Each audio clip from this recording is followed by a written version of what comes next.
Bonjour, bonjour. Alors aujourd'hui, je vais vous proposer une petite vidéo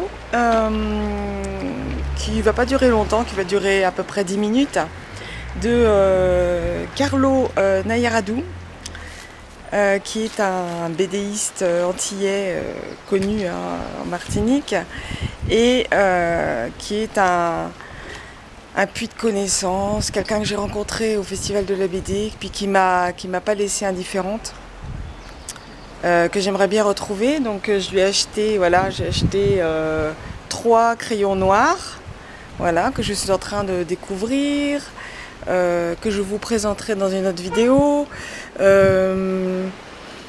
Voilà, un gars ouvert à la discussion, qui a des connaissances incroyables, c'est juste dingue. Donc je vous propose de regarder ce petit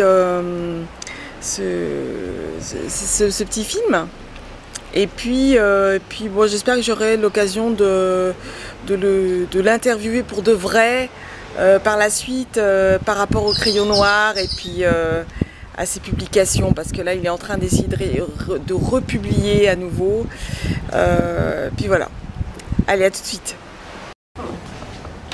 De toute façon, il faut savoir que tout ce qui se fait ici, au départ, nous n'avons pas de moyens. Donc, on a dû prendre soit sur nos propres fonds, essayer déjà d'exister.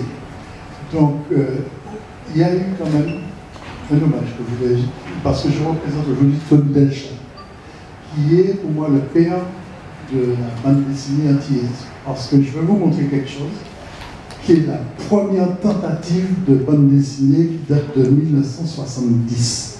Je vais juste vous montrer ce que nous avons sorti. Et quand je vous dis qui c'est qui a dessiné ça, vous serez assez étonné de voir ce que je vous le montre. C'est ça. Ça s'appelait MGG. En un mot, ça veut dire Martinique, Guadeloupe, Guyane.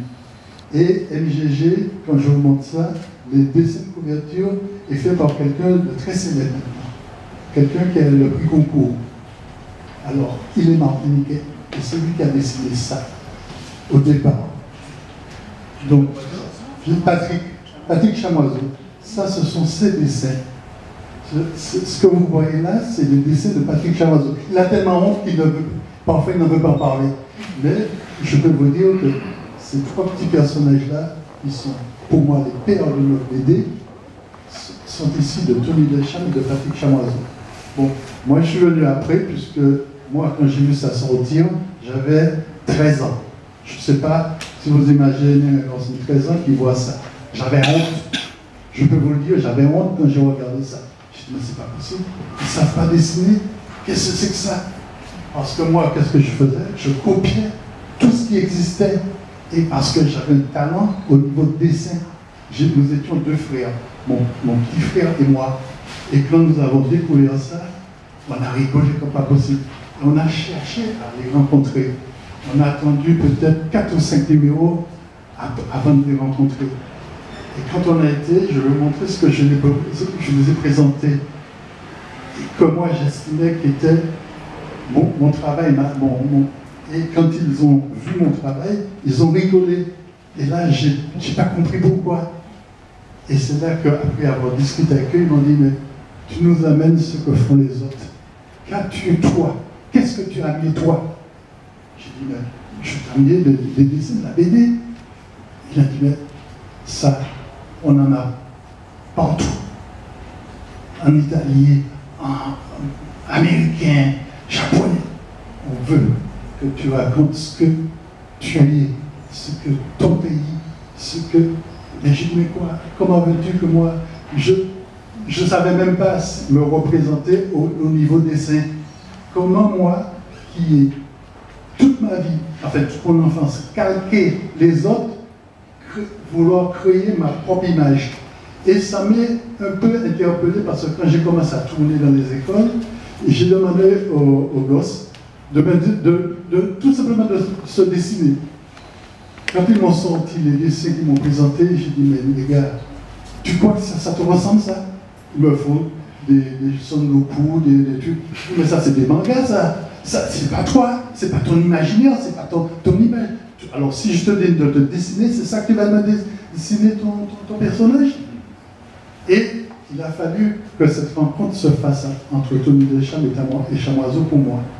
Et c'est là qu'ils m'ont dit, mais tu ne peux pas imaginer 5 minutes que toi, Antillais, tu peux être un héros. Alors ça, c'était la grande révélation chez moi. Je me dis, mais comment il peut me dire, parce que nous étions tellement phagocytés par toute la culture des autres, que nous ne pouvons pas imaginer que nous, Antillais, on pouvait être des héros. Je dis, oh là là, ils sont en train de me... Parce que dans le temps, il faut savoir, en 1974, nous étions assez... C'était soit vous étiez révolutionnaire, soit vous étiez... Et tout de suite, moi, je venais de milieu bourgeois, et je rencontre des gens où je viens partager un amour du dessin, qui me parlent tout de suite d'idéologie, de patriotisme, je ne sais pas trop quoi, des trucs que moi, premièrement, je n'adorais pas leur idée, parce que je me dis, mais merde, je suis un métis. Ils me parlent déjà de négritude, de dessin antillais et tout. Je dis, mais merde, comment je peux considérer tout ça? Je ne me sens pas dans ce qu'ils me parlent, mais en même temps, parlons-moi mon pays. Je dis, bon merde, il faut que je trouve un compromis dans tout ça. Et c'est de là que le travail s'est opéré dans ma tête. Et une fois que voilà ce que j'ai sorti, voilà ma première BD. En quelle année?